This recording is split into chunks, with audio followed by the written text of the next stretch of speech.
Hi, I'm Todd Pappy, Star Citizen Live Game Director. Hi, I'm Ian. I'm the art director for Star Citizen. Hi, I'm Dave. I'm the narrative director at Star Citizen. So finally, we're saying goodbye to Stanton. It's quite precious to us. We've been talking about it. We've been looking at it. We've been living there for quite a long time. Now it's time to, move the conversation on, start to look at something new. Mm-hmm. Now it's changed slightly, the jump point side, from what we saw a little while ago. One of the things that was quite important for Chris is he wanted that feeling of something that was quite wondrous, something that was quite amazing. It's not dark, it's not mysterious, it's not hostile, but it's more, like I said, wondrous. So when we started looking at Pyro, and we had to start looking at how the jump points work when we're traveling from Stanton to Pyro or Pyro to Stanton, and thinking about border security, the infrastructure that's needed there. What's the lore? Just because on one side it's very lawless versus the other side is dealing with the UEE. So we needed to go through and really think about how this was working, and then also with the jump points, how smugglers would work with the secondary and tertiary routes that would lead into the main jump point and then funnel out. Yeah, we kind of call it, internally, the Swiss cheese approach of there's sort of the main entrance that you would go through on Stanton, which would be this sort of guarded, have the infrastructure that you had mentioned, the security and stuff like that, but the possibility that there would be alternate ways to kind of get in to bypass that, so which would be beneficial knowledge for smugglers or criminals who are trying to get in under the radar. Yeah. And also it was if there's a lot of infrastructure around it, it sort of created this impression that infrastructure was responsible for the jump point. In reality, it's a naturally occurring thing. An interesting balance of make it seem like this is a checkpoint, but at the same time it's something that the ships are creating, not the structures. So before we go too much further into the Pyro system, let's take a deep dive into the op process with Jake Dunlap, and he's going to be taking us through the authoring process for the Stanton and Pyro jump points.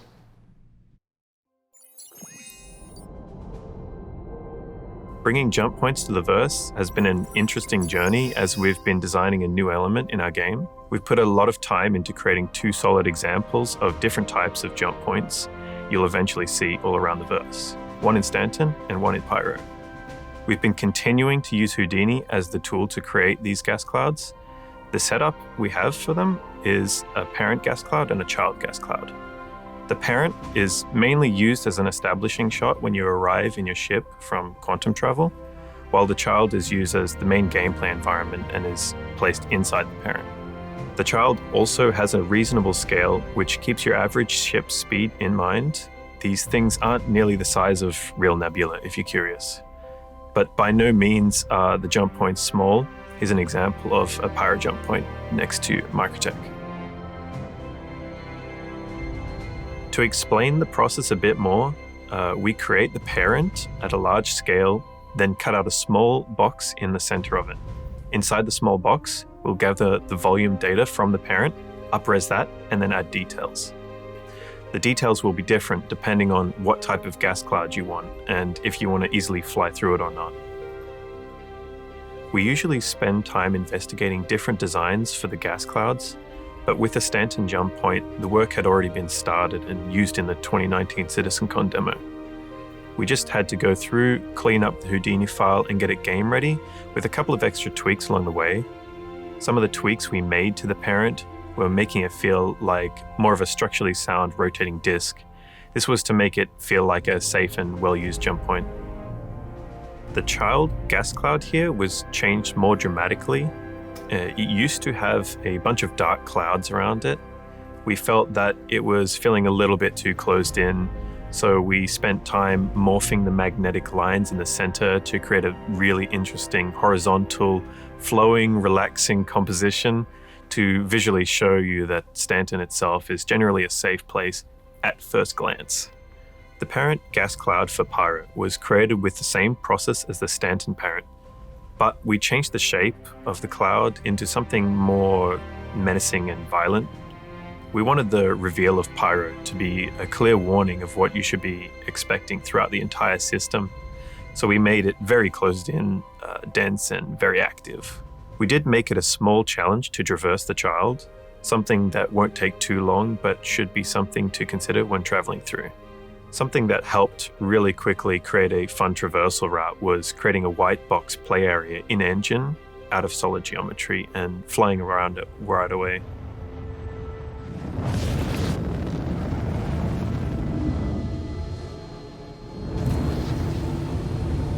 After we were happy with the route, we exported the geometry to use in Houdini, where we converted it to a volume and combined it with the upresed area of the parent to export that out as the child cloud.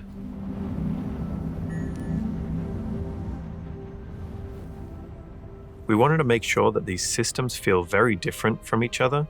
Some ways in which we did this was by the shape of the jump points. As I had mentioned before, Stanton feels very clean, put together, and generally safe with the disc-like form that it has, but Pyro feels like it's more violent, distressed, and this shows in its form. The comparison is shown well in both of the child clouds.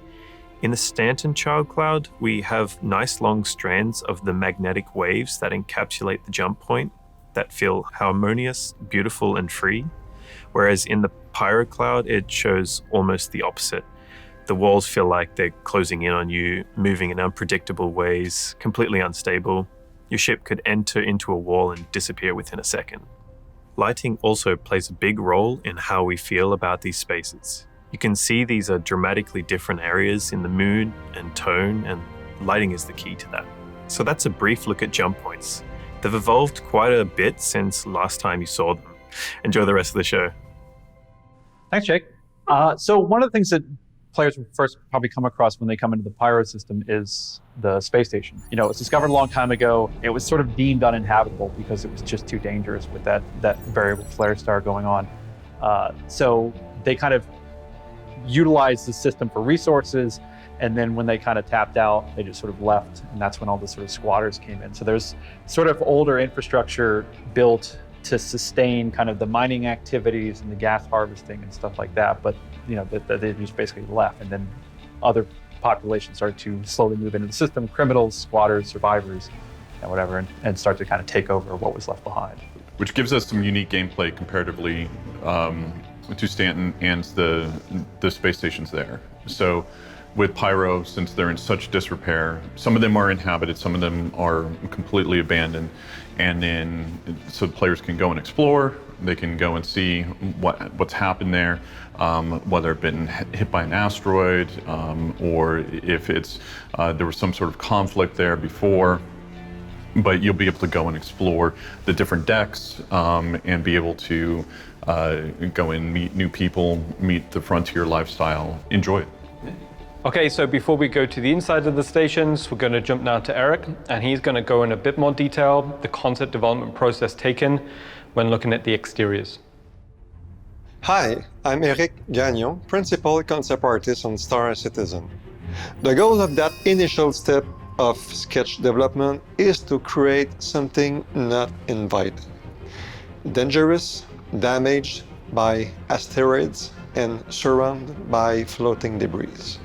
Hiding place for Outlaw, looks old, decrepit. Lawless, no security force here. Approach at your own risk. Industrial look, messy, but not abandoned. Some parts are wrecked, but under repair and raw looking. I like to use the black and white sketches to start. It allows us to go very quickly and focus on the shape only. We then try to play with a touch of color to define more of the commercial port platform. We try different schemes to remind us of the whole look with a rusty vibe and brown tones. Adding a touch of light and some context around the sketch allows to see the scale of things and properly view the silhouette. We expand on the idea to play with the mechanism and functionality. This is the color sketches of the asteroid Hunter harpoon and at different angles. In this sketch, we can clearly feel the arrival of the asteroids and the dismantling or destruction zone. We also need some top angles to properly showcase the size and scale of it. With all those elements in place, we can now build a nice plate of the entire concept for the asteroids harpoon with all the pieces together. The Shantytown module habitation is a nice idea to add a kind of small city on the outskirts of the space station. So here I sketched those shapes to create something very modular. From the grayscale, it's pretty easy to do a color pass. I played with a color palette that reflects the vibe of Shantytown. In this sketch, here we can easily see how cool the area is going to be. Another angle shot here is pretty nice too. Playing with warm and cold color contrast is interesting. All those different angles help define and expose the different elements of the concept to properly illustrate it. Now we have a nice board of this sketch phase. We apply the same process here for the commercial port platform.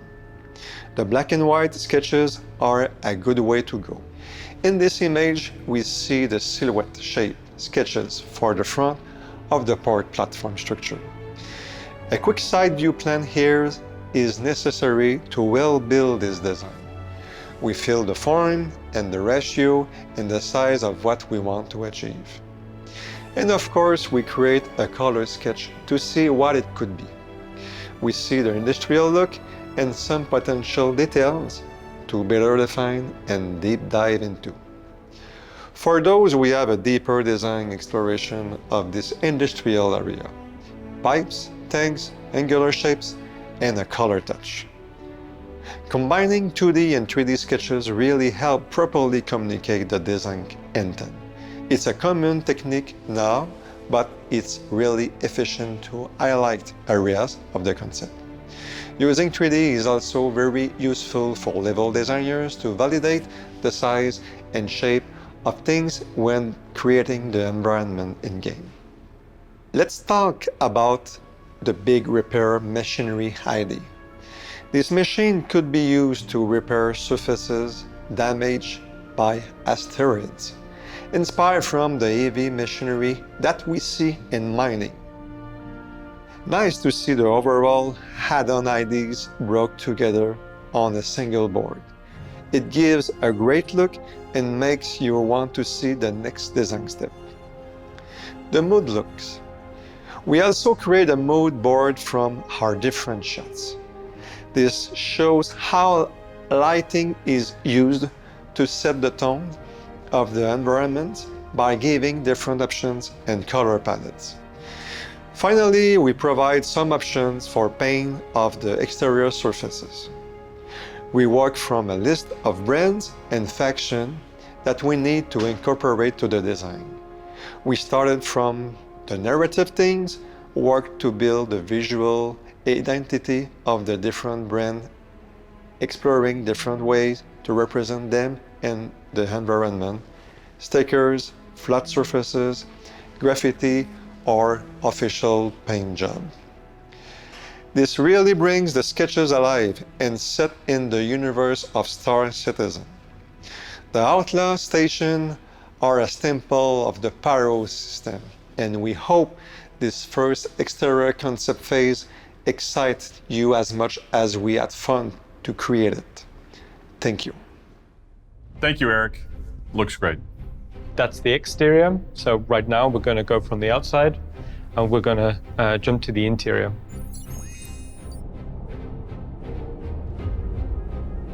Before we really started exploring anything, one of the core concepts that was discussing as a group was the idea of power and the idea of heat. Now, we've got like this big interior layout of this, maybe this old mining station. How would they have adapted the space? You know, they would have, right, okay, we need power here. Okay, that will create heat. So we started thinking about, okay, where would the heat lamps be? And then where would light come from? So just the principal concept of power, creating heat, creating light, that was pretty much the core of the start of the visual development process. So when we started talking about it from a design side, we needed to make sure that we were covering certain shops, just basic needs for the player. Everything's bare bones. It could be that it used to be a clothing store, now it's a food shop, and so they've converted it. The gang's moved in. You know, it's not what it used to be, and but you see that old skeleton there. One of the things that definitely we've been talking about with Pyro that we didn't really get to see in Stanton is the idea of the sort of the gang presence. So, you know, that idea that they're the sort of local law in the area. So, you know, you might see gang members coming and shaking down some of these shopkeepers for protection money or rent, you know, type thing. Or even shaking down the player. Yeah, which would be very fun. not for me, but. So when we started to explore some of the side areas, there were other factors that we had to cover. Habitation, clinics, you know, players need a place to sleep, to log out, as well as players need a way to get themselves healed. And then we started taking the same treatment or similar treatment that we were doing with the main market area and started to take it into the Habs and how they were possibly repurposed, or the clinics and how those were possibly repurposed. So, and just make sure that everything felt cohesive in its raw, natural form. In the way that we have the station structured, we haven't let players go into like living quarters of where the people that lived at the station would be, or even into the lower decks where the power, where the gravity generators are. And this is where we're going to start introducing these areas, and it opens up new opportunities for the players to go explore and do new things. But it's also areas that the gang might want to protect. Yeah, it offers a lot of possibilities for mission content, you know, whether it's actually maybe working for the gang itself or other kind of little small things you could do inside there to really kind of, drive you deep into the bowels of this thing. Okay, so that's a little look at the insides of the stations, but now we'll jump to Christian, and Christian's going to take us on a little bit of a deeper dive into the concept development process of the inside of the stations.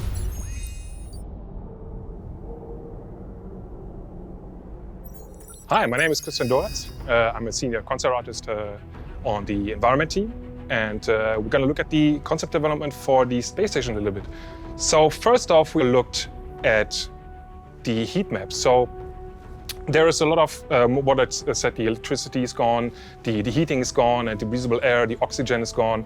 So there is pretty much all of those connected areas. They are lifeless in a way, right? So you wouldn't settle down somewhere in between those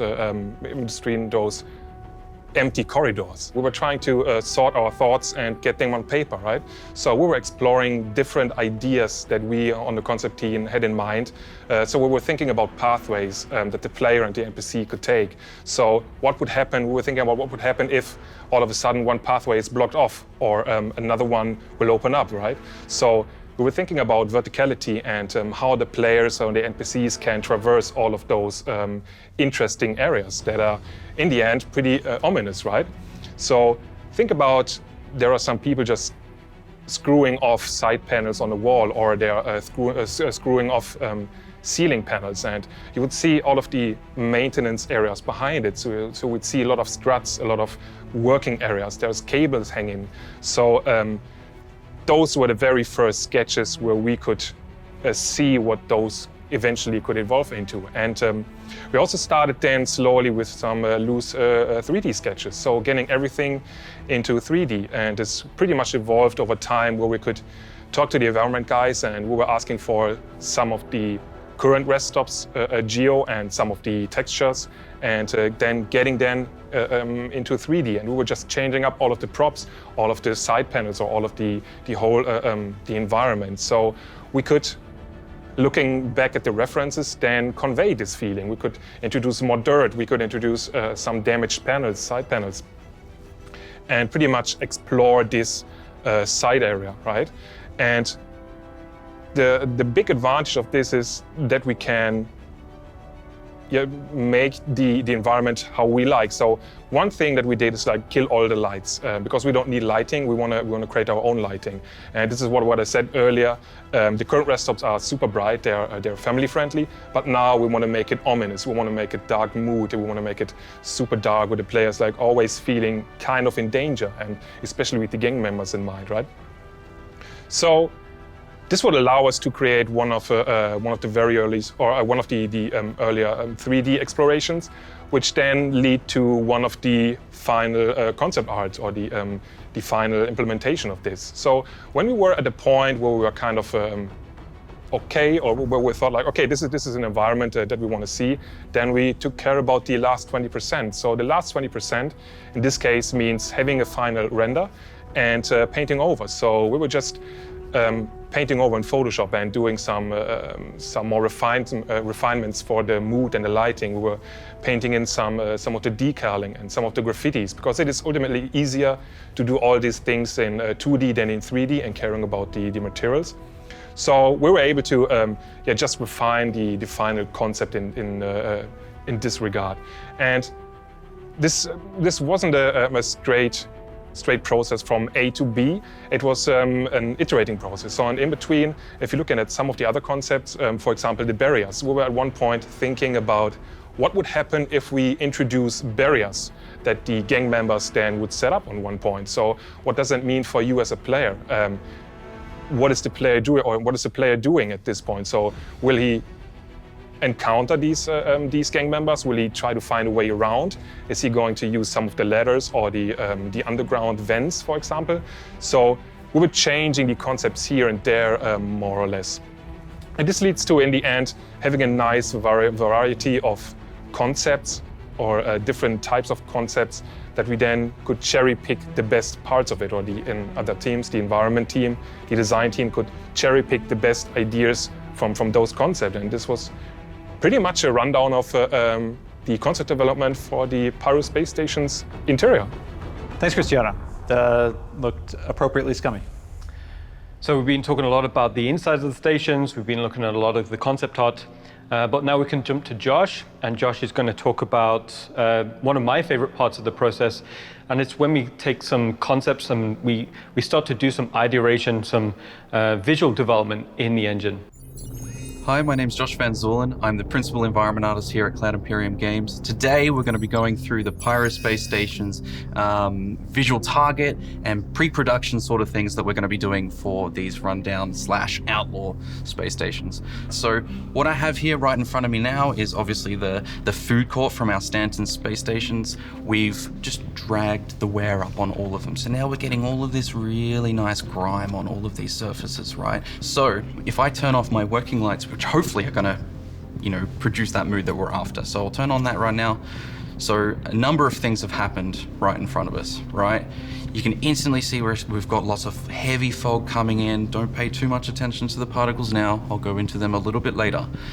We've got some light panels up here shooting through the rafters, and we've got another one over here as well, right? So we're gonna do a quick little thing here. It's adding in some cables, right? And now this is really important, not only to achieve the art direction, but it gives us a really nice level of parallax within the scene, right? We have a couple of design constraints within this space as well. One of those being we have a gang and then a general civilian population, right? Now, one of the things that we wanted to do in terms of that design in this particular space was separate it out in like a kind of class type system, right? So we're going to start to explore some of the requirements of that. One of that being that, like I mentioned before, you can't get up here unless you're in favor with the gang. So we need to put in the instruments that are going to help portray that, and that is a checkpoint, right? So, and just a side note, all of this stuff is super work in progress and nothing is final. So don't read too much into it. So from here, we're missing a few bits and pieces, right? But one of the ways that we're gonna solve that is with graffiti. All right, so I'm gonna turn on those decals now. And you can start to see that the walls here are starting to disappear a little bit. It's a very subtle effect in this particular area, but you'll start to see how much more it comes through in others, right? So moving on from here, we need to start putting the stuff in the environment. So bear with me for a sec when I turn this on.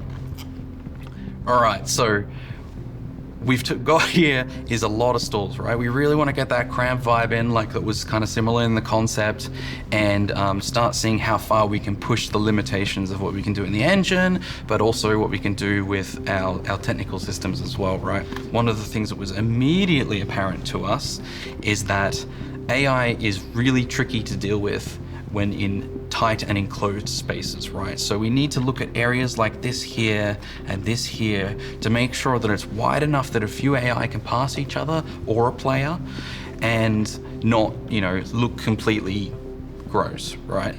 Now, I mentioned lighting before. So I'm gonna turn off the working lights that we've got so far, and you'll start to see what I mean. So we've got a whole bunch of stalls here at the moment. The entire scene is being lit by the stalls itself. This has already come a long way, and the stalls themselves have had a bit of a lighting pass, so this is already starting to look quite nice, but we're not getting, that thickness that we were getting up on the top level, right? We're not getting that little bit of life to a certain extent. And we're also getting these areas here where they just fall completely into darkness, which is not fun. So obviously, like I said before, we'd be doing lighting as we go through this process, but just to see how much of an impact that pass can do on an environment like this, we'll just turn it on for you. So you start to instantly see we've now got a lot more thickness within the environment. And if I just double check just to make sure that our lights are generating correctly, cool. So we're getting a lot more voluminous lighting now. We're getting all of these heaters coming in now, the heat shimmering off them. We've got these little portable ones lighting up the place.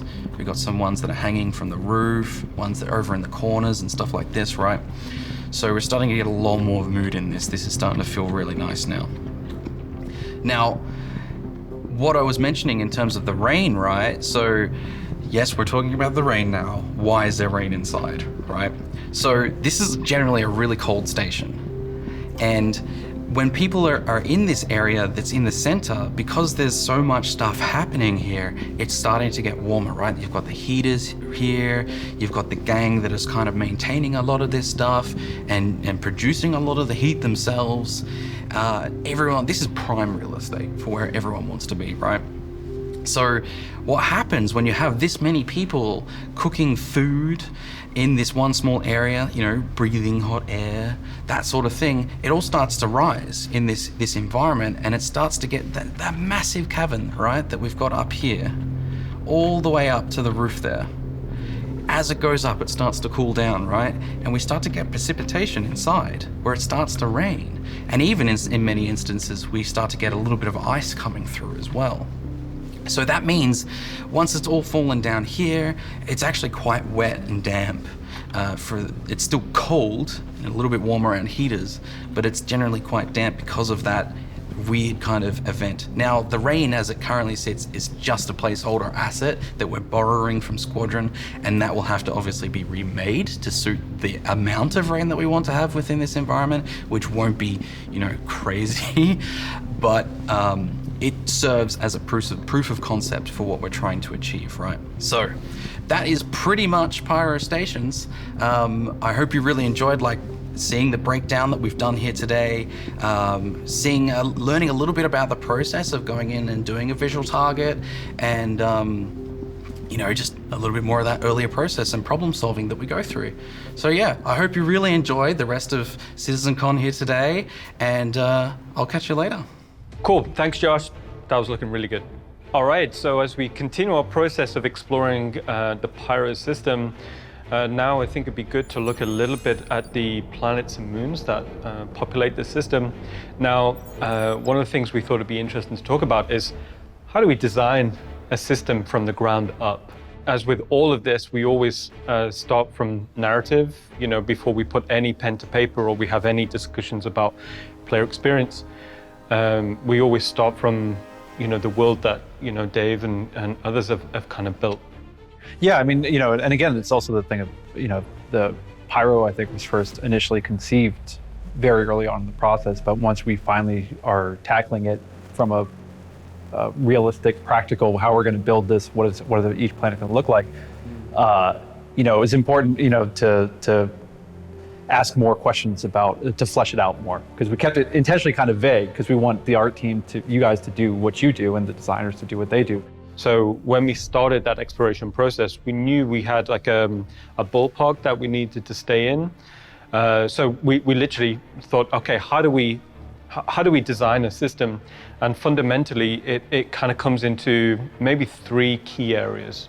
So because we're a space game, the establishing shot of that planet is very, very important, because it describes everything from, continent breakup, fundamental palette. So right from the get-go, we started to sketch in ideas of what the key establishing shots were going to be like.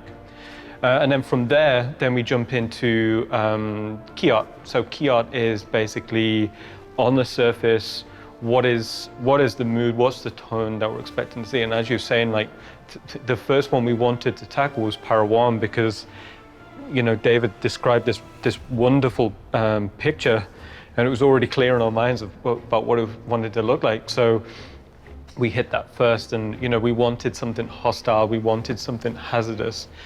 Also, as part of this process is we knew our current tech limitations, but we also knew what we wanted to do in terms of our future tech, future planet tech, weather, so we kind of went crazy with ideas as we was exploring. So we went through the various planets, did some key art, and again, put them up on the board, and just to validate, we are keeping within that palette, but we're getting that diversity. We're getting that diversity of color, hue, value structure, silhouettes, composition, because even within something like Stanton, there's variety. That was very important for me and the team, where you want to feel like you're on a space opera. You can travel around, but now we're going to a completely other system. So we continued that ideation process there. So we had the establishing shots, we had some key art, and then from there is we create like what we call like breakout packs. This is where, when we're talking through with design about, what are the interactables that the player maybe will come across, what are the minables, what are the harvestables, and then from there we start to build out literal breakouts or almost asset packs that will go to the team. Now from there, like we did a first pass exploration, and what we did is we put it all together on a single board for Chris to have almost like a commander's view of a new system. We showed it to yourself, Dave, we showed it to Chris, we showed it to Todd, and right, on one sheet, you've got the establishing shots, you've got the key art, you've got the breakout.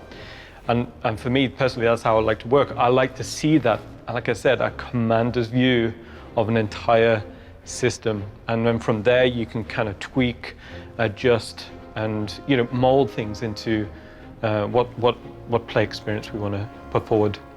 So that was a snapshot of the visual exploration process we use when designing a system from the ground up. Now we can take a break from us talking and go to an art video, a sizzle video created by the art team.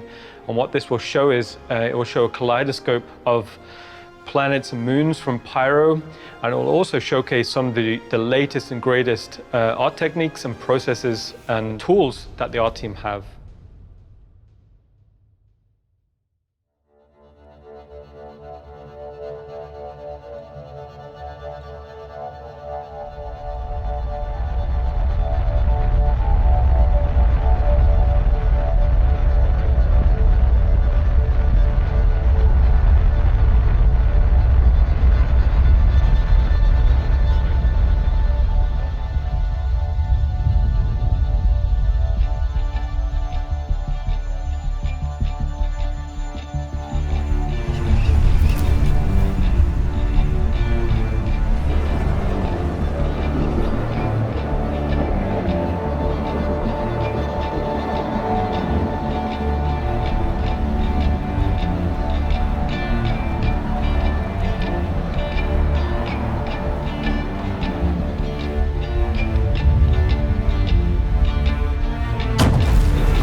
Awesome.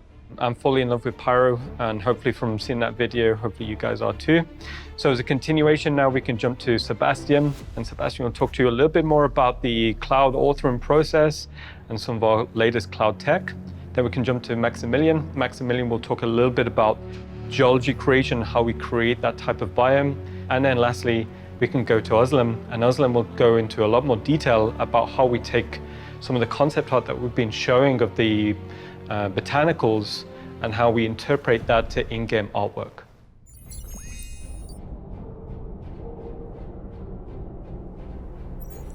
Hi, my name is Sebastian, and I'm a principal environment artist on the Planet content team. I'll be talking a bit about the data that's defining the visuals of the volumetric clouds and how we create it. Crusader was our first astronomical object that made use of the volumetric cloud tech that's being built by Carsten Wenzel and others. While working on Crusader, we learned a lot on what kind of data gives us which results and what is better to be avoided. With the tech being new, we also needed all new workflows for it. We are currently building more tools for producing the data, so we expect to get better, more complex results in less time in the future. We are evaluating everything from a very manual process that involves painting every pixel to a fully procedural one with little to no artist input, and we will probably end up somewhere between the two. This essentially means that what you are about to see is very likely subject to change. Due to the way the shader works, we can either throw random data at it and hope for happy accidents, or we can be very specific with the data and what kind of cloud formations come out of it in certain areas of the planet. For most use cases, there are two types of textures that need to be created. The first of which is the global property map, which determines what type of cloud is being used at any point on the planet's surface. It is also used for controlling the color placement of non-water-based clouds, but I'll get to that later. The other map is for defining the types of clouds and is named accordingly.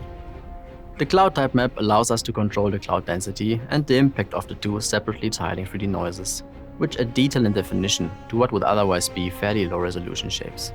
The way the two textures interact is maybe best compared to forming a vase out of clay on a pottery wheel, and that's kind of what we're going to do now. In this video, we are revolving half the silhouette of a vase around a circular pattern, which gives us a vase-like shape in 3D space. The big difference to a pottery wheel though is that we can not only feed it data in the shape of a circle, but ultimately whatever shape we want. With the density channel, we can control how thick the clouds appear. White pixels represent very dense clouds, black pixels produce no clouds at all, and then we also have everything in between. There's always a tiny bit of impact from the tiling noises, which you can see to have an effect on the lower density regions. The shaping noise and its control texture are the most impactful in terms of turning a nicely shaded volume into something we can clearly identify as clouds. How much it gets to affect the shape of the clouds depends on the brightness in the corresponding channel of the cloud type map. By combining density and shaping noise, we can model everything from dense clouds to soft, more ethereal shapes, and everything in between. The last of the cloud type map channels controls the erosion noise. It is lower resolution than the shaping noise, since its main purpose is to add an extra layer of small detail. We usually just add it everywhere, unless we specifically want soft clouds with less definition. Black values add details in the way the tiling noise is authored, while white values invert the noise, and medium gray values mean that the noise has no impact. Maybe you can already get a feeling for the complexity of the system and how every pixel in every channel can have a dramatic effect on the end result. Another thing we can change are the tiling 3D noises themselves.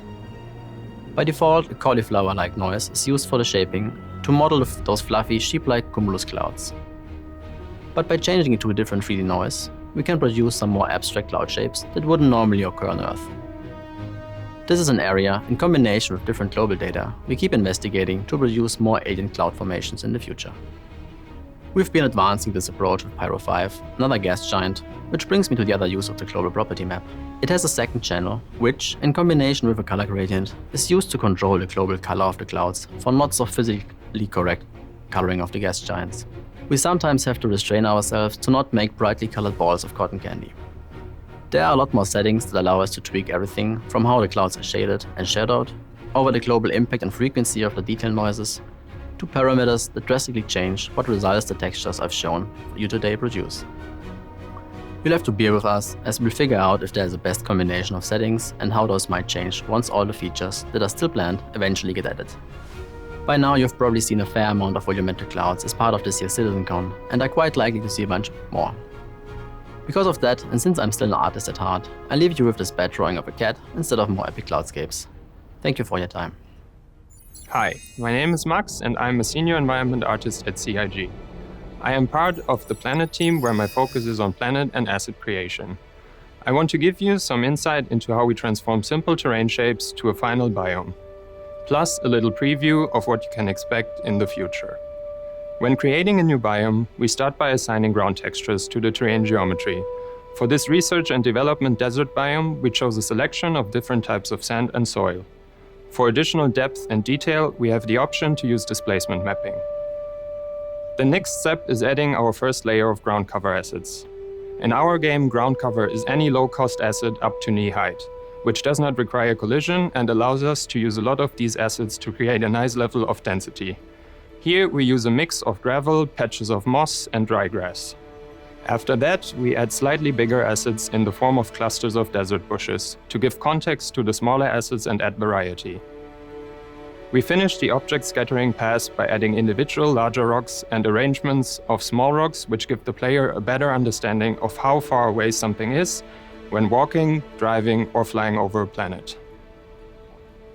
For performance reasons, we use a range of settings like randomized rotation and scale values to get as much variety as possible out of the number of assets we created, to mimic a level of complexity that feels organic and comparable to what you find on Earth. Something that we have been missing on our current planets and moons are massive rock formations due to tech limitations. Some of these limitations have since been solved. For example, we are now able to render assets much further. Because of that, we recently kicked off a research and development phase during the production of the Pyro system to find workflows for the creation and distribution of cliffs. Full disclosure though, this is early in development and heavily work in progress, but we still wanted to give you a little glimpse of what to expect in the future. The challenge for us will be to figure out how we can make these assets look as good as possible from all angles. If a player walks up to them on foot, they must look just as good as when a player decides to land his ship on the highest point of a cliff. But we are excited to add an even more epic level of scale to our game. That's it for me. Thank you for watching and enjoy the rest of CitizenCon. Hello, my name is Özlem and I'm part of the Organics team. Today I want to talk a bit about how we build the different biomes on Pyro 3. Pyro 3 is a planet with very distinct biomes. For example, we got the yellow moss biome that is a strong contrast to the dark volcanic regions. We have some icy areas, boulder fields, acidic fields, different coastlines, and a lot more. When working on a biome, the first thing we do is to have a look at the concept art. We do an asset breakdown for all the elements we need to recreate the scene. By doing so, we get more information about what kinds of rocks and vegetation assets we need, the proportions of the assets in relation to the character, the distribution and frequency of those assets on the planet, but also the amount of coverage per biome on the planet. We can also get information about the color palette, the terrain colors, and what to scatter on the coastlines. The last thing we can see from the concepts is the asset and ground materials. We also try to reduce the amount of the asset packs because of performance and time constraints. Instead of doing 50 unique rocks, we can achieve the same result by using just 3 with our procedural scattering system, since the assets will be scaled and rotated randomly. After figuring out all the necessary elements, we start with the whiteboxing phase. This means doing a very quick mock-up of the scene by using very simple assets. The white boxes should just represent the shape and color of the final object. We do that to see if the asset breakdown we did beforehand is working in the 3D space as well. At this stage of the process, we can still change the whole look of the scene if we don't like the outcome yet. We can say, let's make the rocks 5 times bigger, or blue instead of red, and so on. Or we realize we need to do some research on a specific asset to solve it visually, which was the case for the moss, for example. When doing R&D on the moss, we were trying different shapes and sizes, and we also had to figure out how to do the moss strands that are covering the whole mesh. To make the workflow for the moss strands a bit easier, we used Houdini to procedurally scatter them. Otherwise, it would have been too time-consuming to place every single moss strand by hand, since there are several thousands of them. After figuring out how to do the moss strand, we still didn't like the overall shape of the moss, as it was a bit too blobby and yellow. We wanted something that looked a bit more natural and integrates better into the terrain, so we created some rocks with a moss blend on top instead. We broke up the moss shape even further because it looked a little bit too molten, and we added different kinds of moss strands to get a little bit more variety. In the end, all these things got us to a result that we were satisfied with. The usual approach to setting up a biome is to start with the largest elements first and work your way to the smallest one. If we take the moss preset as an example, we would start by adding the largest elements first, then adding some smaller moss patches around it to create a nice fall off. We continued with adding some flatter grass to make it sit nicer on the terrain. But then we realized we needed something bigger to bring the elements closer together, so we decided to add some high grass as well. The final steps are adding some ground cover like small rocks or tiny moss. As you can see, while building a biome, we need to do several iterations to get the best visuals. Thank you for watching.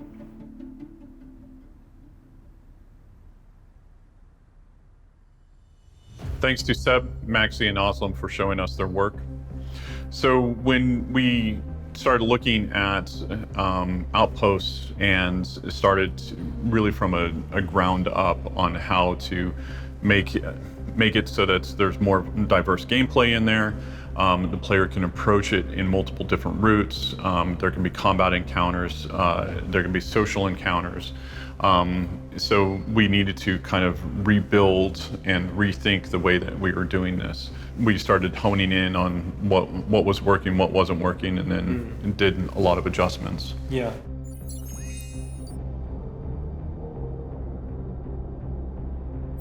We've had Outposts in our game for some time. You know, when we started to hear from an art side for what the design requirements were going to be, fundamentally thinking about these as modules, thinking about them as thematic modules and, you know, very specific, then, you know, already like the mind was going of like, okay, we're going to need a kind of like a paradigm shift in terms of how we visually present these. You know, what could these settlements kind of feel like? And, you know, as with everything with Outposts, it's you know, it's a gameplay or it's a location archetype. It's the smallest, probably one of the smallest location archetypes that we have. And then in time that will lead to like, you know, villages and towns and yeah. Thinking about how we wanted to push this forward, I mean, Chris has always talked about putting Outposts into players' hands. And so we needed to think about how would this expand? How would the players be able to make these homes feel, you know, homes or outposts or even businesses feel unique for the way that they want to play? And then there were even tools that we had to create in order to actually be able to embed these into the ground and make sure that it worked much better than what we did in Stanton, because with those we had to have them kind of on stilts and you know, just the points of contact were very limited for the ground. Right. If I connect these modules together, how do we get something that doesn't feel like? Well, I know that design, we came up, in particular Andreas and Dan came up with a long list of things, you know, okay, well, here's what we'll need in HABs, here's what we'll need, you know, for utilitarian, here's what we'll need for defenses, here's what we'll need for power and some oxygen, life support, so on and so forth. So there was a very long list, and then it's how can we take those and make them feel unified and visually unified together. Yeah. Fundamentally, the thing that probably got us the most excited is finally we've started to think about these as like unified settlements, you know, base building. So as you can see on some of the concepts, we deliberately presented early exploration shots in this kind of like semi-isometric view to see, you know, how does it feel if I'm laying out my base? How would these modules kind of, you know, tie together? And you know, it kind of got the team excited, and finally we were thinking, all right, these settlements are going to be more than just, like a single outpost, but more like a collection of modules. So just to continue on with the module building and the module creation, we can jump to Christian. And Christian can talk in a bit more detail about the visual development process we did for creating the exteriors of these new outposts.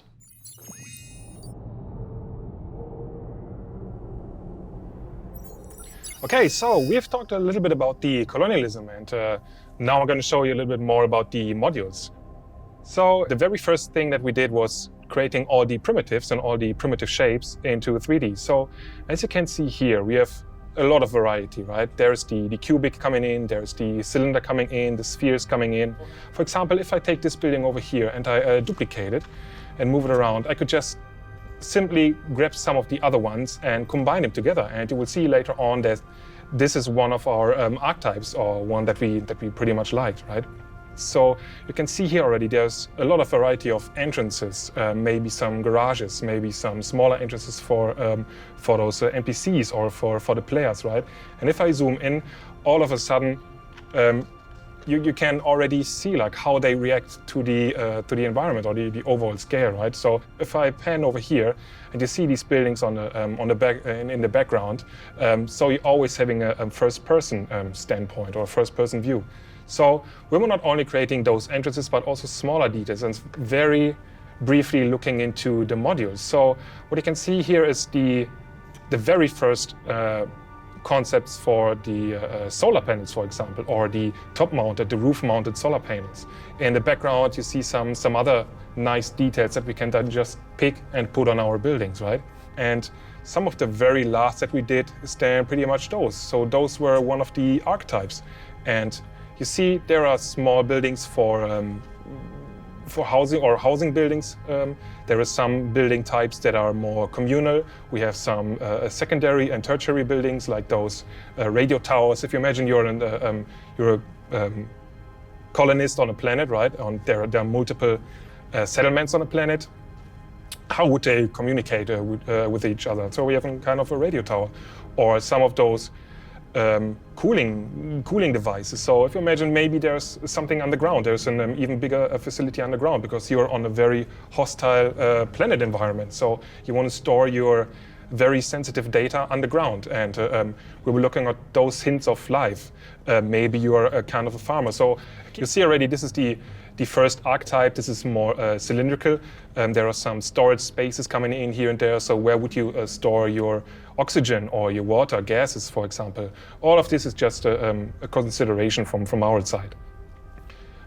Going over to the next one, this is more pyramidical. So we were looking at also again the same materials, or changing up the materials. So now it is again more concrete, and the color palette is changing. There are some of the storage coming in, and going then over to the next one, it is again looking at different materials. There's some storage buildings that are not in one big storage facility, but it's divided into smaller parts. So you have to walk around your settlement and see like, okay, I can put some stuff in here, but if I need something else, then I need to walk over there. And there is some playing around with some more entrances and windows. How do they react to the environment, right? So this was just one of the very many files that we created. So those are mostly buildings, but we have different files for assets and props, and how they would fit inside this main architectural style that we wanted to see more involved, right? So just a very early version of the refinery, for example. But all of this in the end was given us the opportunity to just cherry pick the best ideas that we felt appropriate for this specific colonialism style, right? And where other people were able then to just grab the best parts and then use it in the actual game engine. Yeah, and this was pretty much the concept development for the colonialism modules. I hope you have a great time, and wish you all the best for the next panels that are coming up.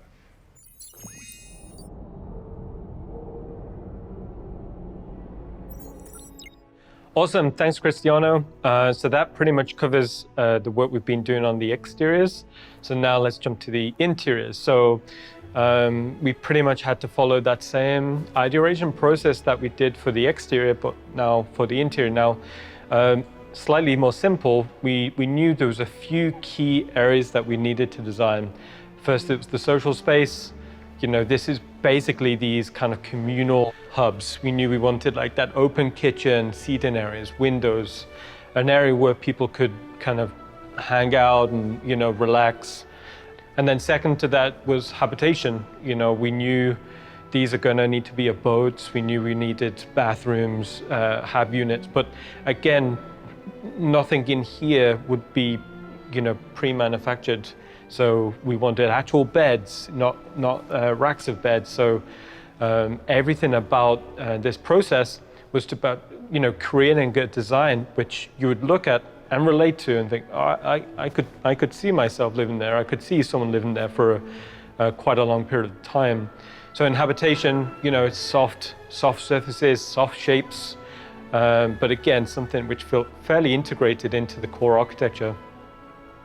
In contrast to that, we knew we needed technical spaces. These could be used in the future to be, soil processing rooms or anything really within a technical bracket. So this one was quite a tricky one because, again, we needed to describe a feeling of age and a type of historical depth in this. So we tried a few visual cues, like, there's the physical tape deck, the clicky buttons, again, to give you that feeling of like, all right, this isn't necessarily like a modern technology level, And then the last major visual archetype was engineering. So these are the type of spaces. It could be a power room or an engine room, or some areas if your armor got beat up, you could, repair your armor in there. Basically, it's a language which will enable us to create a variety of like engineering type spaces. And then once we'd established a spread of visual archetypes, we knew that they were all working well together. We could take that as a format and then start to think more about actual themes that we wanted in these outposts. Yeah, kind of looking at who would be the people that would be inhabiting it, what are the circumstances that would drive them to be there. And so we sort of came up with like, I call it the triangle of kind of the edge points of the independent, the outlaw, and the corporate. And where the inhabitants would fall somewhere in that spectrum of 3 points. And it's also important to note too, that this stuff would be applicable for the stuff we've done in Stanton. Like if we wanted to add these backwards in Stanton as well, that it wasn't just exclusively Pyro based.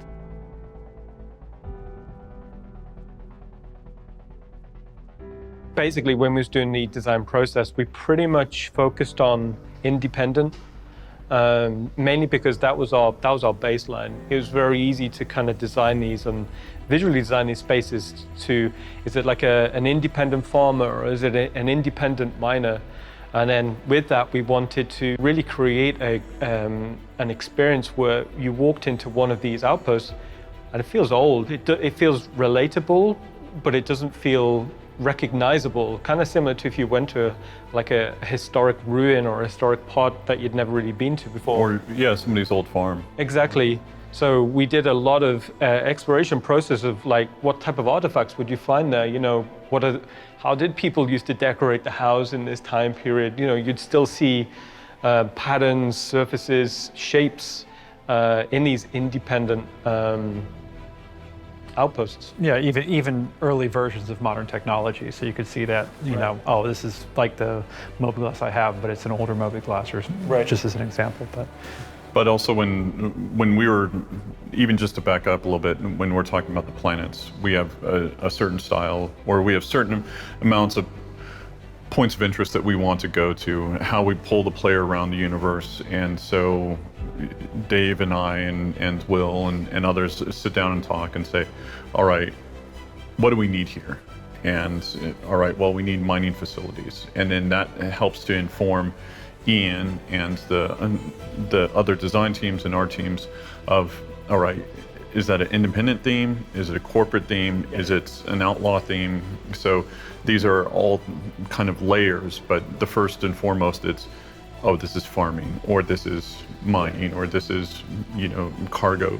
Because looking at something like Pyro 2, which, again, starting from that sort of original précis sentence of the planet, was the idea, was like that was a heavily mined out planet that had been kind of stripped of a lot of resources. So there would be remaining infrastructure that would have been corporate back in the day, but is now independent or now even an outlaw setting. So, and then there would be the ones that would just be a straight independent one and stuff like that. But yeah, exactly like you said, we'd start with that sort of the base and then apply the theming to it to kind of. When we're thinking about the theming, we kind of wanted like a space catalog, like a furniture catalog. So I know this is quite big for Chris, is we kind of went down that process of, okay, let's design this one independent outpost in a few different ways. Like how could people have decorated it in many different ways? And it's quite a fun process because you basically create space furniture catalogs, which again are going to be ways for the developers to be able to dress and world build, but eventually maybe it's a way for people to decorate their own spaces. When we're thinking about the outlaw versions of these outposts, again the process is very similar. You think about the visual rule sets which would turn this into an outlaw outpost, namely, has it been taken over by hostile intent? Is the signs of combat, is the signs of destruction still present? The actual physical act of occupying one of these outposts, have they defended it, have they boarded it up? Yeah, it could be any number of situations. Yeah, it could be outlaws are squatting here and they're operating it as a base, which makes it a potential combat space. Or is it, was it potentially an independent refinery that outlaws attacked and killed everybody there, and now is it a drug facility, so on and so forth? Exactly. And then lastly, on with the corporate, it's something that we really want to advance out into in the future, but that feeling that this location is owned by a corporate umbrella, that would tie into the branding. Maybe it ties into the costumes that you'd expect the NPCs to be in there.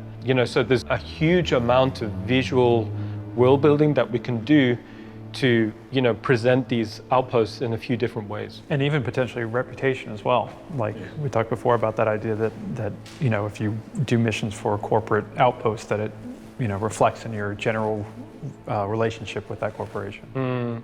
I mean, that ties into the clan tags. Like, maybe you've just come from one of the space stations that, was occupied by a certain gang type, and then they sent you to a settlement on one of the surfaces of Pyro, and clearly it's been, tagged by a different gang. So you basically want that read and that consistency throughout. Now, one of the outpost themes that I was quite excited about getting into was the idea of a trading outpost. We've been talking about, buying and selling for a while, but thinking about it in a frontier context, it's almost like the money's kind of worthless, but it's more about the ability to barter or trade. So fundamentally, I thought it'd be cool that if we kind of design a module which focuses around one of these trading posts. So within a planet, it's where, people would kind of, trek to and, barter or trade components and then go back. We was talking about the idea of if I had a farm in the middle of nowhere, like, would I want a load of credits or would I want that one component that, kept my farm going, so. So we did, we took that idea and we ran with it, and we did some visual exploration into what would a trading post be like on one of these frontier outposts. So as you can see on the images, we wanted that feeling of the majority of the stuff around this outpost is pretty much junk. Spaces isn't at a premium, so they just keep it outside. Maybe it's rusting, maybe it's rotting, maybe it's getting overgrown. But I love that idea is as you're approaching one of these settlements, it's very easy to understand, all right, this is a trading post because, there's just all of this stuff like hodgepodge around the outside. Well, and it opens up another aspect to it, which is the characters who inhabit it, because the sort of general shop experience that you have with the storekeeper is very conventional. This is what we've done so far has been a lot of franchise stores, actual companies that own, that are selling wares, who have customer service and stuff like that. And the idea being that out here, the experience is going to be much more different. It's not going to be that polished. Exactly. It's going to be much more of a personal interaction with somebody. So it's been really fun talking with, the AI and behavior guys to try and work out exactly like how is that dynamic supposed to work and feel like for the player. All right, cool. So that was a little bit about the interiors of these outposts. So let's throw it over to Eric now, and he can go into a lot more detail into the visual design process we did for the interiors. Hello, I'm Eric Gagnon, Principal Concept Artist on Star Citizen. Today I will present the interior colonialism outpost concept and explain a bit how the pre-production process works. The goal is to create an interior design for the Homestead Colonialism Outpost. It was the first time we had to create a timeless design look. We have the objective to create something warm and with a cozy feeling interior. At the beginning, we started from this concept art made by Christian Doretz. We have a lot of information in there to inspire the interior design. In those interior, we have a specific zones. Social area, place to eat together, play game, leisure, the bedroom, place to relax, have a proper personal space, and of course, sleeping. The engineering room, the place for the building machine who maintains the possibility to survive there. The technical room, the appropriate space to analyze minerals, some elements of the planet entrance, used for storage material and stuff to go outside. At the beginning, we had an overview of the plant that's helped to organize the zone. To create all of those areas, we need to do a lot of exploration and design. Social area. For those sketches, we want a centerpiece on the ceiling. Could be a light, fan, or whatever that could be cool. We feel the curvy shape of that space. Here on this sketch, I play with a very contrast values and a greenish color palette. That one is the best. Long vertical windows from the side, let the light inside a lot. After validation of the most relevant sketch, we do a 3D blackout. As you see, this 3D blackout follows very closely to the last sketches. From the screenshot of the 3D blackout, I did a sketch over in a gray tone value. That helps to better organize the coloring phase to make sure all the elements fit and will live together. After this, I like to do a 2D elevation concept. It's a good way to make sure all elements fit together and the ratio proportions between each of them. The final key shot of the social area brings it alive. Nice lighting comes from the windows. Cozy mood gives a soul to this social area. Now my concept art co-workers extract the elements from this key shot and break down the props to define more accurately. First, the Homestead radial contour done by Danny Chan from the UK. That concept is the perfect blueprint to start the production. The color lighting people food is there on this one. More close-up version on specific zones of the radial kitchen contour. Some explanation are had to properly convey the intent of each part. All the details are there to define a fully functional stove. For the bedroom area, the process is the same as the social area. The sketch phase is essential. As you see here is an example of grayscale sketch. From one of those shots, we get a validation from art directors and CR. And boom, this is the final one. To detail the engineering room, we again go back to the painting technique. This process again is key to send us in the right direction. The detail of the machinery, cabling, metal grates really help convey the ambience of the room and also informs what players will have to do when they go to this place. For the technical room, we wanted to make sure the technology came through. Again, it's the same process where we start from manual painting to set the tone and then deep dive into color, elevation, and then the final key piece. To make the homestead a living space, the bathroom props are important to define the functionality of futuristic hygiene. Finally, let's exit by the entrance. This is the first sketch exploration I did for Star Citizen. The goal of the homestead entrance is to show what the player has access to and set the overall ambience of the place. A huge thanks to all for helping to make the final result in the game match the amazing work that is produced during pre-production. I sincerely hope you will enjoy living in those homesteads in Star Citizen. Thanks everybody. Thanks, Eric. Awesome stuff. Now that we've shown a lot of art and talked a lot of theory, we want to get into game and show off what we've been working on. We're going to be showing you multiple playthroughs and how it changes based off of what you do and how you have faction with the certain game.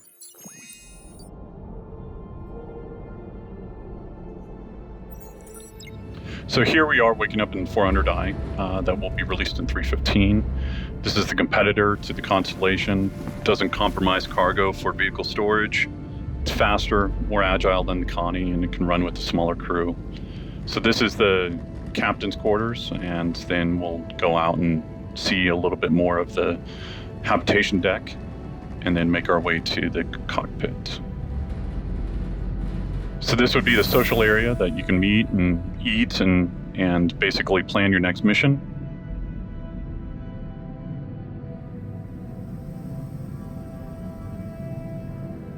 And then from here, we'll go to the cockpit.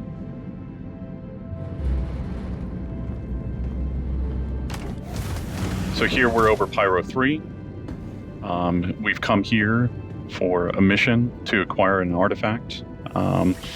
And you'll be making your way down to a trading post. So wanted to just give you a quick overview, and then we can start talking about the planet. Yeah, Pyro 3 is just a terrestrial planet. It has a very thin, breathable atmosphere, but it's still pretty inhospitable, very cold. As you can see, some of those lightning strikes in the clouds, but yeah, very, very pretty looking. So this is the first time we're actually seeing clouds above a terrestrial planet. You know, we went through quite a few iterations of forms. What we ultimately ended upon was something that felt quite dramatic, still believable in terms of how the wind would have shaped them. But yeah, it's showcasing a lot of the more recent tech that came online. Also, what we're seeing here is like some kind of distant thunder strikes. And what this is, it's kind of like a prelude to, future weather features that will be coming on board, and how this will tie into, storms and ship handling, due to the turbulence. And it's great seeing the, the rain hit the canopy glass here, when you go through these cloud banks. Also, as part of the process of shaping, one of the things we really wanted to do is create these kind of like these pockets in between the clouds. So you're in these cavities, so as you're flying through, you get a glimpse of the terrain beneath you. But it feels really quite exhilarating, to fly through. Also, as well, it's showcasing a lot of the more recent tech coming on board as well. So, it's a lot of optimizations been going on. So it's way more performant than previously it was. Also, like the level of artifacting that we're seeing here is substantially reduced, certainly on higher spec machines. It also gives you a great sense of parallax when you fly through these cloud sandwiches. A cloud sandwich? Yes, that's what it feels like. It feels like you're the meat or the cheese of a cloud sandwich. The cheese of a cloud sandwich. So as we get out of the cheese, another really big feature that was important for me was, terrain shadowing and terrain occlusion from the clouds. So you're actually seeing, these large areas of occlusion cast onto the terrain. It's it just adds that depth. It just adds that believability to what we're seeing in the frame. And when you see like these dark overcast clouds in the hovering above the mountains, it finally completes the frame. Especially when you see these distant rumbles of thunder in the distance. So James Cameron, who's doing the run through, yes, that is his name. He will be taking us down to the outpost. The goal for us is to basically make 50 of these, whether they're inhabited or derelicts or even basically inhabited by a farmer or inhabited by a gang. So the goal is to have these act as different factions, and so that you can develop different rep associated with them, and you can start seeing how big these outposts stretch to with the comms tower that's behind us, and then even some of the AA turrets that you'll actually see up close and personal.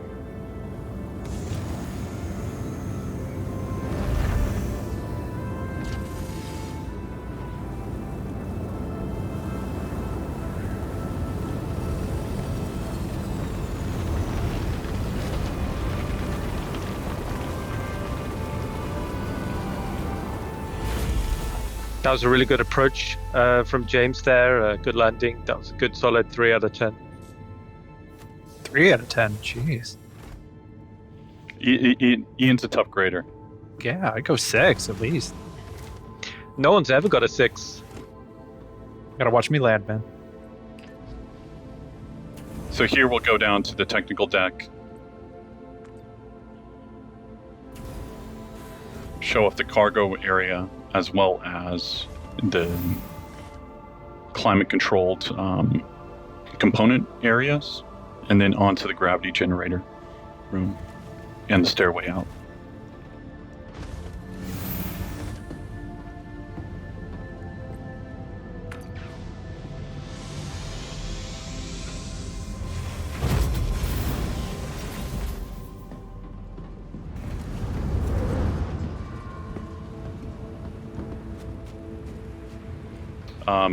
So you'll be able to learn more about the ship in one of the later panels that we have with Ben, Paul, and John. I think the team did a great job on this. I think this is one of my favorite skins. Yeah. Yeah, they did a new skin, just something that felt a lot more, suitable for Pyro. But you can see how it feels suitably worn and weathered, to fit into these climates. And what we're seeing here is first boots on the ground, on Pyro. I think it looks great, especially in contrast to what we're seeing here is like actual AI on the terrain, walking about, going about their business. And is that an AA turret there? It is. And radio comms towers and all these other elements that we want to make sure that are interactive for the player and allows them to go and explore or use to their advantage. We want them to be able to interact with these different items. Here you can see various outpost modules, to the right there we've got the garage unit. You can see the infrastructure on the roof. But this large, beautiful, archway here kind of signifies, the main entrance, the primary entrance to the main social module. I think the airlocks look great. Fits in with the art style beautifully. The team did a great job on this.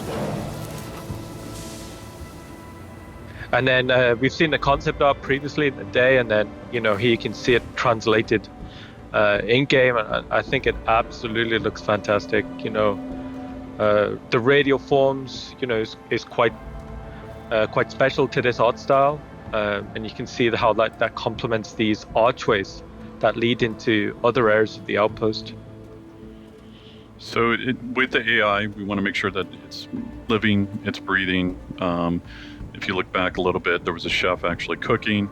There's security guards here to make sure that they're actually protecting their investments, protecting their home from strangers. And then, but you have good rep with them, and so they allow you to kind of enter into certain areas that the other players wouldn't be able to enter into.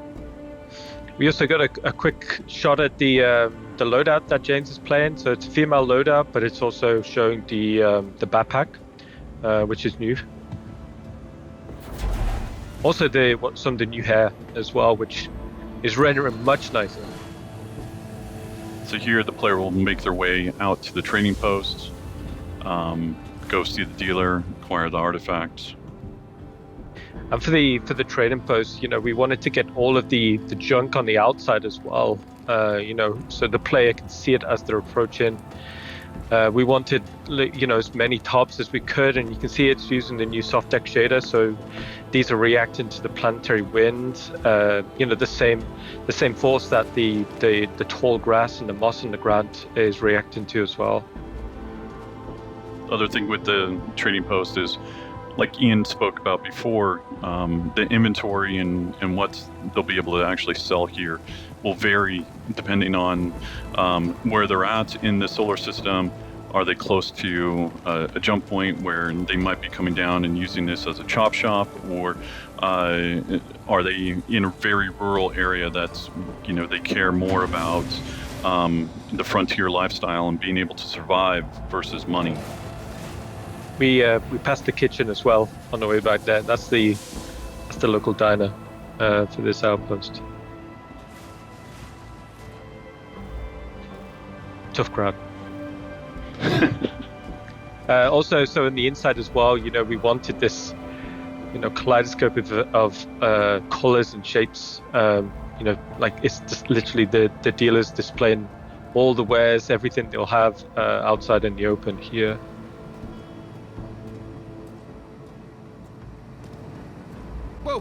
Welcome. Take a look. I'm sure I have what you want, and if not, I'll have something just as good.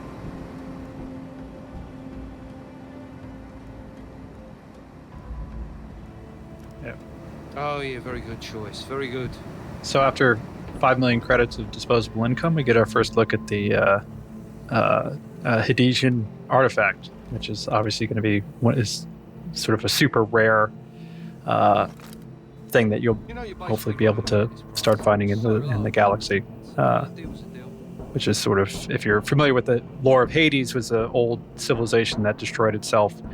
So somehow this trader has gotten their hands on this artifact.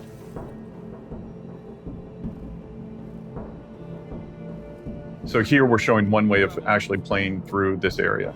It really depends on your standings within the gang and how they want to deal with you. And then what's the dealer going to do? What's the dealer going to charge you? And from there, we have different ways of actually showing this. And we can look at option 2 now.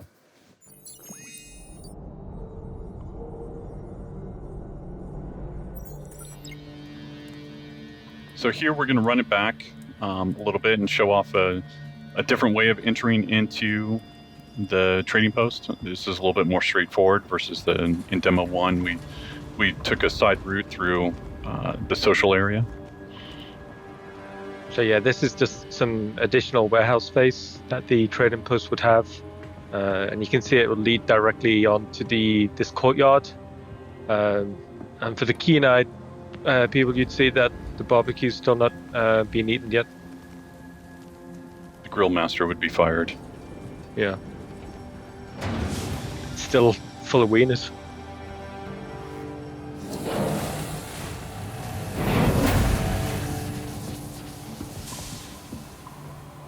So with this area again, we just want to make sure that it's filled out with items, filled out with different things that you can interact with and possibly buy.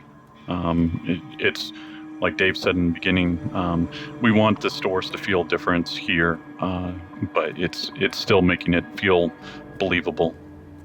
Quick reference to some additional traversal areas there on the right when we came in. Welcome. Take a look. I'm sure I have what you want, and if not, I'll have something just as good. Yeah. The guys had a lot of fun dressing these areas. There's a lot of storytelling going into it. So here we decide not to pay the price. And we want we don't mind losing reputation with the faction, and decide that we're going to take the artifacts through betrayal. Just take it. Straight into the backpack. So here we've got different routes for the players to enjoy and to use to flank and also navigate around. So each area will have different secondary and tertiary routes of navigation. James was really just trying to scare him there versus actually kill him. That was intentional. Good shot, James. You could also, if you notice real quick, there was the civilians are actually cowering as opposed to fighting, which is kind of, you'll see another coming up. But it's super cool. So again, here the player will have the choice, do they actually want to interact with the civilians, or, does their conscience get better of them? I think James made the right choice there. He was nice, yeah. One of the things when we was playtesting this a lot is when you see the enemy AI kind of fanning out across the terrain like that, it's fantastic to see. It feels really great. Just seeing the base start to wake up to you and as you're trying to exfiltrate. Also, I know it's under combat stress, but that yellow grass just looks fantastic.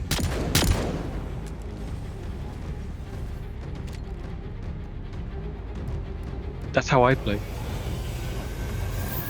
So here, James just wants to get out real quick.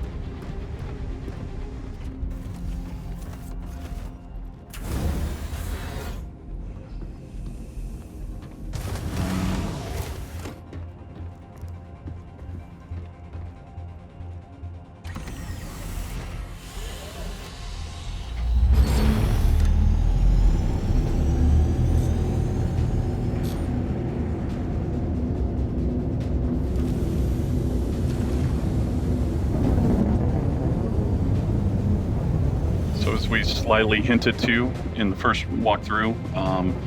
This is where the AA turrets will come alive, and basically, if you're not fast enough, as James isn't, with your countermeasures, then they'll take you down.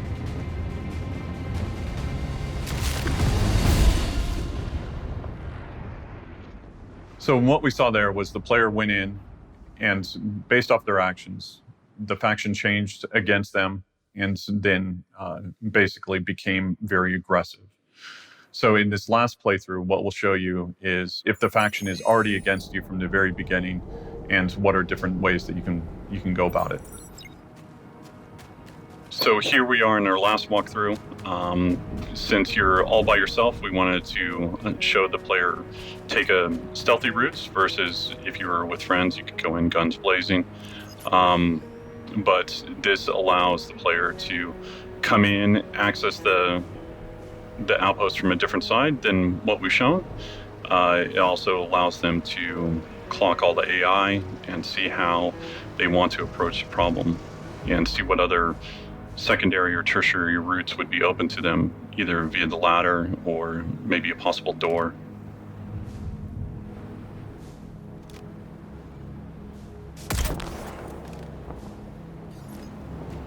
Good night. That was a great shot. Also, one thing we did as well, as Todd said, we changed the time of day. The wind is slightly stronger, so you'll see the gorgeous yellow grass blowing just a little bit more intense than before. Also, what we're seeing here is like something to imply at the frontier living. Maybe they're growing crops or vegetables out here, but it also gives a kind of like a soft cover approach to the perimeter of the base. Nice. Also, with it being a different time of day, this allows us to show off the AI having their 24-hour schedules so that they can be in different areas when you approach it. So if you approach it at night or you approach it during the morning, they'll be doing different things, whatever is valid for their schedule.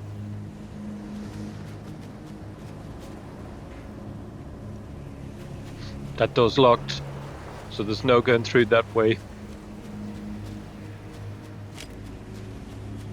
But what James does actually see here as he's scouting out the next AI is, just checking the roofline. But as I said previously, we wanted as many kind of like views in to the base as possible. Just so the player can continually keep context of what's inside.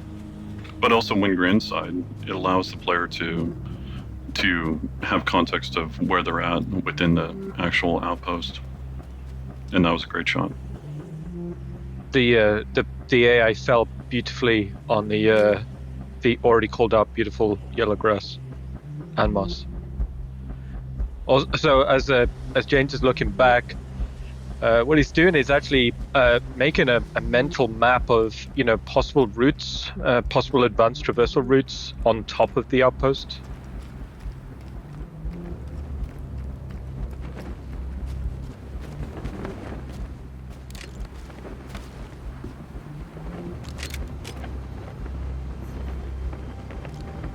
And we saw the dealer there in the bedroom, just end of the day. So with each outpost, there'll be different routes that will be open to the player or closed to the player. So some of them might have ladders on the outside, some of them might not. Some of them might have basically ways to get in through the floorboards, other ones won't. But this is just one version of, many possibilities.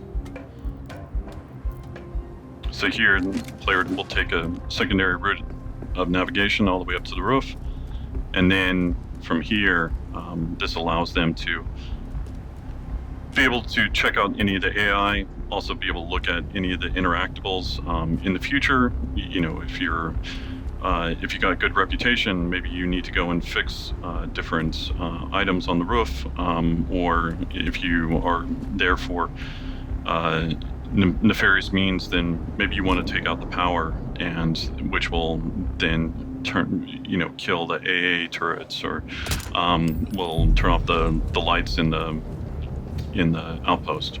So it allows the player to interact with different items and then basically create a nice little sandbox for them to play in. So here you can see one of those interactables as well as the AI.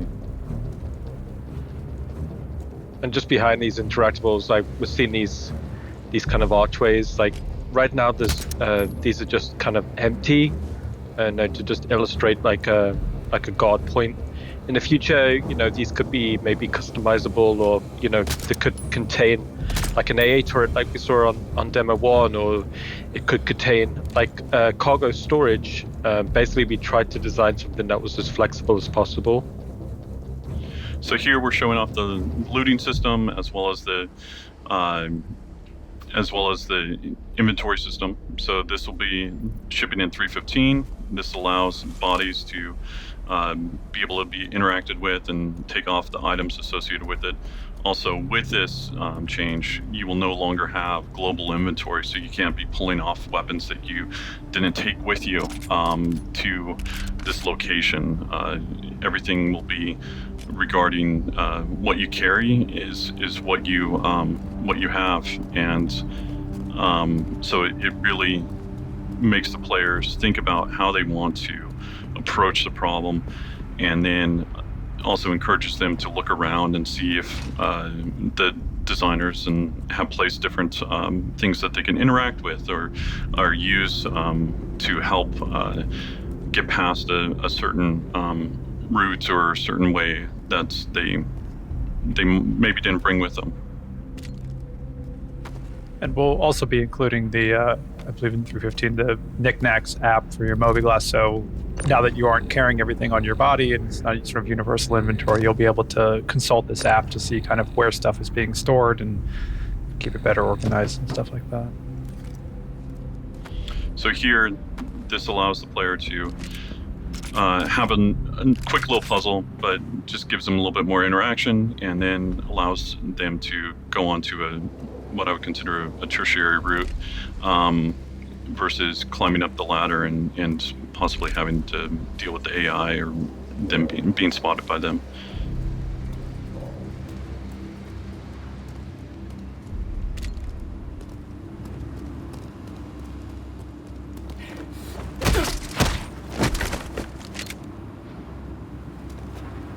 Also, I think the team did a great job on the planet as well as the outpost. These are really fun to play and sneak around in, and allows for many possible ways of attacking the same problem. What we're seeing here is like James is actually getting up onto through one of these rooftop storage modules, and it's given like the highest point in the base. So from here, you can actually make probably the most informed decisions on how to approach the next problem. We're seeing this guard routine here, and then ultimately throwing an item to distract the guard.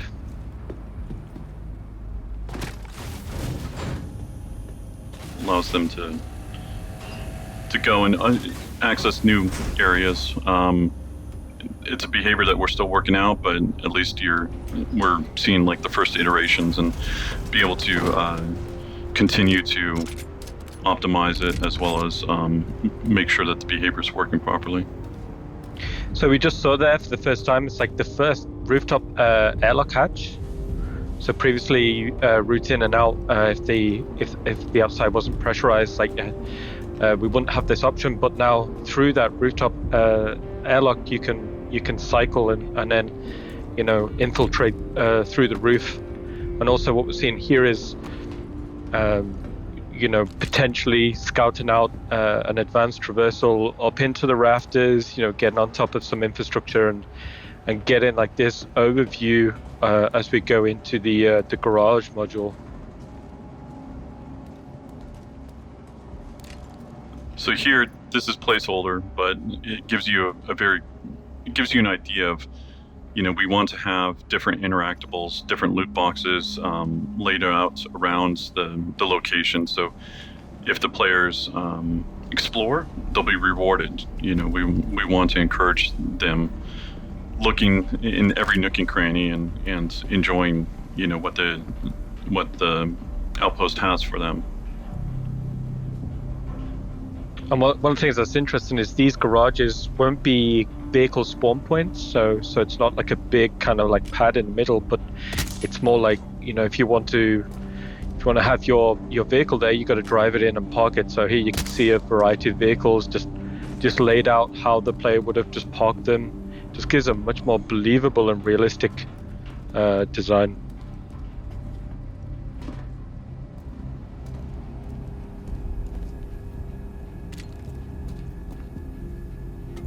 So again, we're just encouraging different navigation, different routes for the player to go and see. Over to the left, back there, there was a possible way of going into the floorboards or going underneath the outpost. Again, those will be opened up or closed off based off of just how we want to build the outpost. Not every one will be built the same. Our philosophy for these are to make sure that each one of them feels unique, and this is just one way of us customizing it and making each one feel different. And so the player won't always be used to the same route.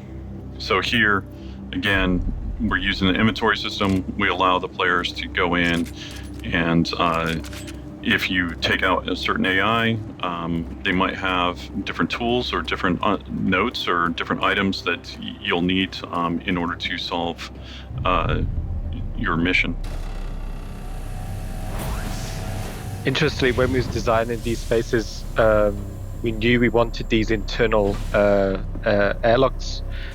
But we knew we needed some sort of view, porthole on them, just so before you commit through, before you cycle, you can just double check to see if there's any bad guys on the other side.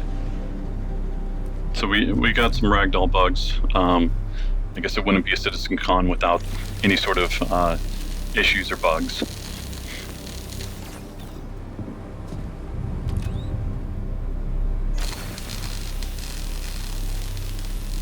So here, like previously the players being, on the roof, they've come down through the main section of the outpost. But here, what the players doing is they're going to the underfloor section. So these are vents, but they're more like subfloors. So they're meant to feel very dark, very minimal, but you're actually seeing the foundations of these outposts. So inside here, it's the player will need to kind of work out how to navigate through them. It's very much a torch-based experience, and then within here, what the player can actually do is work out roughly where they are in relation to the to what's upstairs. And what you're seeing here, like this light bleeding down through, you can kind of make informed decisions. Or okay, that's where that AI was, or right now the player is just underneath that main social space. So if you think back, like that was that guard in the beginning, just next to the kitchen counter. But we've intentionally made these spaces not necessarily like very easy to navigate, because there wouldn't be a lot of light down here. The player would have to follow, for example, like James is following the blue wire here, making a decision to like, hey, if I follow that blue wire, I'm probably going to get to something interesting, or a point where I can actually, exit this subfloor space and get back up above. And what I like about them is basically just the claustrophobic feel of it. And then obviously the addition of possible secondary or more advanced navigation, so either going into prone or just going full crouch.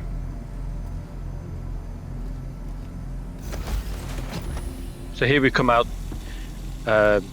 in the bathroom space that's on the other side of the garage, so we're on the opposite side of the outpost from where we just were.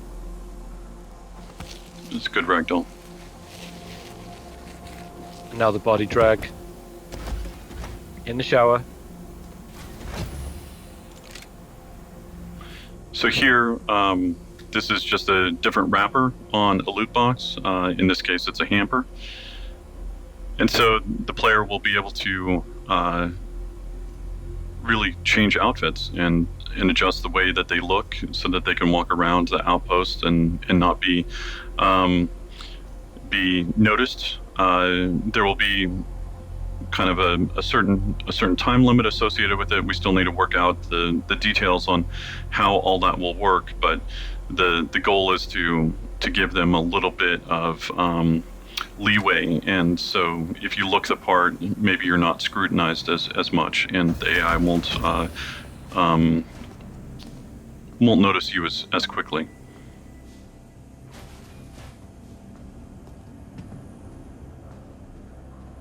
So here we can see back into the social space, but this time on the other side.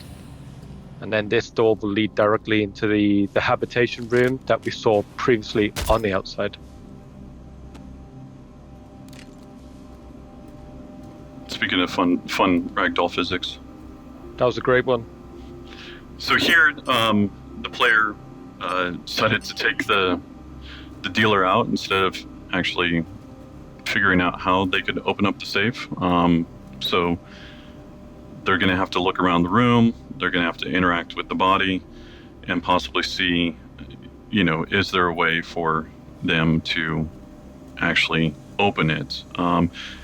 In other cases, maybe the safe will be hackable in the future, and in some cases it won't be, and then you'll need to figure out a different way of actually opening it.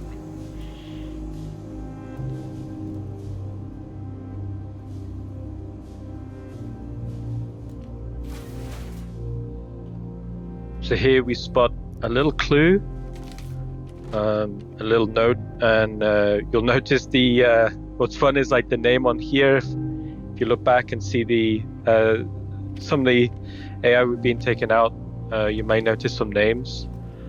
So here's the clue for the player. But one of the coolest things for me here is the player is holding an item with the clue And while holding the item, they can seamlessly interact with another item to solve a puzzle. That's awesome. And then here we got a little bug.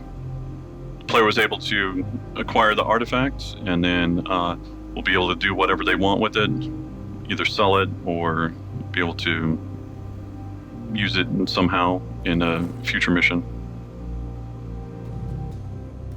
One of the things that was really exciting about watching this kind of back to back is finally getting to see that freedom of choice.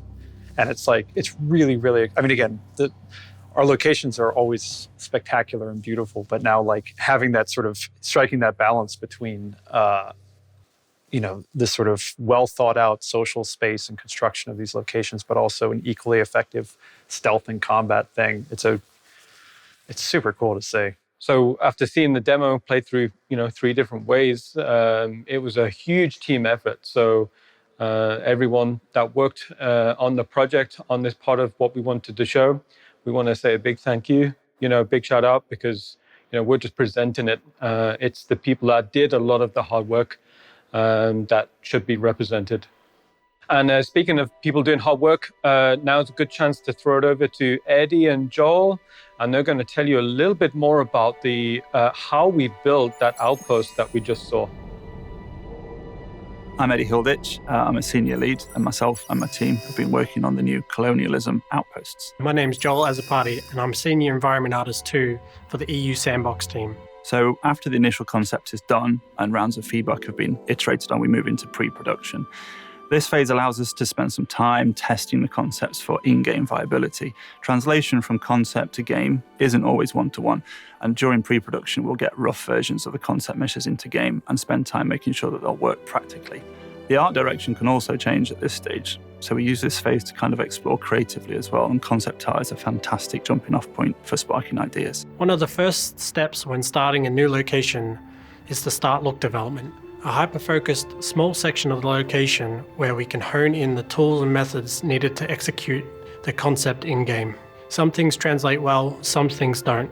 It's important to figure all this out before going full steam ahead with the entire team. One of the great assets on the Sandbox team is we have a lot of people who are passionate about concept and design, which means when translating from concept to production environment, it's very easy to expand on the concept art. With the art styles of the Colonial Outpost, we decided to change up the way we typically author content. Our hard surface locations are meant to feel prefabricated, like there's a manufacturing plant out there on ArtCorp that churns out these flat pack space station kits, so stations can be mass produced. Colonial Outposts are more personal, more handcrafted by the people who live there, based on their needs, not wants. They're on the frontier world, so they can't always choose luxury over practicality. Materials were one of the first things we tackled, and we started off by developing the idea of how the inhabitants would have built these structures and what materials they would use. We wanted to show not only the age of the outpost, but also wanted to hint at all those different layers of the structure and give you an idea how, functionally, they constructed them. One of the biggest challenges with the new outpost is how we introduce variation between each location the player will visit. Building each as a bespoke set of buildings is impossible, as we want hundreds, if not thousands, of outposts in the game eventually. The modular approach that we've developed really evolved out of our previous work on space station interiors, but with a few key improvements. This starts at the macro level, where on the planet's outposts are placed, how the local conditions affect your time there, then what kind of buildings an outpost has and how they're laid out, all the way down to the ability to independently swap out an underfloor layout in a single building of that outpost. We'll have various types of modules, from large standalone modules like warehouses or ore extractors, which have a singular function, all the way down to smaller room modules that can be connected together in different ways to form a complete headquarters building. After pre-production was finished, we had a list of the room module types that we wanted to tackle first. For the headquarters building, everything hinges around a hub module, with different room modules that can be attached to extend the structure. The room modules will serve different functions in the base, with various gameplay systems linking one to another for an interconnected web of sandbox gameplay opportunities. As content creators for the Outpost, we needed a new system to build, edit, and manage the library of modules we're creating. Rastar is the tool we'll use to do this. It allows us to intuitively create a location template directly on the surface of the planet. Not only this, but headquarter buildings can be snapped together directly within the tool, or with an intuitive user interface. One of the other major innovations with the Planet Tech has been the ability to modify the terrain mesh and flatten areas of terrain. Previously, we were at the mercy of the terrain when it came to designing our buildings, which is why our outposts had to be built with stilts and placed in naturally flat areas of the planet. Now, we can build much more natural buildings with walls and entrances connected directly to the planet's surface. And also, we can place these buildings in a much wider range of locations. We believe our new outposts inject a refreshing new location experience into Star Citizen. They're organic, warm, personal spaces that really convey the age and history of humanity's expansion into the verse. The new art style, the focus from design on gameplay, and the flexible modular approach to their construction will allow us as developers and you as players be part of creating a wider variety of rich and satisfying experiences for every outpost the player comes across. Okay, cool. Thank you, Eddie. Thank you, Joel. That was awesome. And moving on, we're actually going to talk to Corey now, who is going to give us kind of a deep dive into the creation of the artifact, which is actually kind of our first little glimpse of the Hadesian culture from Hades system. Thanks, guys. I'm Corey Bamford, lead props artist at Cloud Imperium Games. I'm here today specifically to talk about the Hadesian artifact that you'll see in the walkthrough. So we knew early on we wanted some sort of MacGuffin for the walkthrough. We originally had a few ideas of what that could be. Originally, it was either going to be a tablet fragment, a sculpture, or a Hadesian artifact. So initially, the concept team explored a variety of ideas. We used a lot of reference for existing alien artifacts in the game, as well as reference from the real world. You know, lots of tomes and ancient kind of Egyptian stuff as well, just all sorts of really reference just to get a general idea. We knew we wanted to integrate some form of ancient power or technology into the asset. We also knew we wanted it to have some sort of symbolism and text. So once the concept team iterated further on these ideas, they then presented those back to Chris, and we narrowed down the selection of assets until we had a candidate that everyone was happy with. So once we had this asset in mind, it then came down to turning that from a concept into a production asset, and that's where the props team comes in. When a prop artist gets a concept like this, immediately the wheels in their head start turning, and they're trying to figure out the best way to implement it in our game engine. They need to find solutions within the engine to achieve the visual target of the concept. Obviously, it's not as simple as just taking the concept and replicating it. We have to think about the shaders, we have to think about performance. Our job really is to find a solution within the game engine to achieve the visual target of the concept. Once we've figured out a strategy for achieving the look, we begin to actually make the content. So for the artifact, for example, we knew that it needed to be split into 3 segments and they needed to fit together. The first thing we do is get a placeholder into the game for the design team to actually implement as an entity. We also then figure out how the scale actually works in the player's hand and when they inspect it. For the artifact, there was a bit of back and forth between the size because we wanted to get a balance between it having prominence and also being easily carryable. After we figured out the size of the asset, we then need to actually break down how we're going to make it. So the first thing we really get into is the materials. We know that this asset is made of a few different materials. Firstly, we have the stone with the complicated glowing pattern. We also have these large copper structures and some smaller, thinner metal structures as well. For this asset, we knew we'd need to use unique textures just because of the amount of detail we wanted to achieve. One of the biggest challenges we had was making sure that the stone looked really good. To create the stone, we started with some scan data of rocks and concrete, as well as some mesh data like curvature. We also used a lot of procedural noises from Substance Designer just to add some variety. Using the height map as a jumping off point for the rest of the texture maps is quite a nice logical and physicalized way of doing things. It took quite a lot of iteration to get the final look. It was definitely a group effort. The glow was probably the trickiest part of this asset. We ended up actually using a shader some of you might remember from the Vandal Driller trailer. We created the iconography using a bespoke texture mask, and then the circles were derived from some cells within Substance Designer. We took these cells, quantized them, and then got the edges of that quantization to create rings. And then we used a procedural mask as well as some hand-painted textures to mask out that glow. Once we were happy with this texture, we multiplied that onto the height map, which is used to drive the glow threshold. The glow effect has 3 texture inputs that we need to create.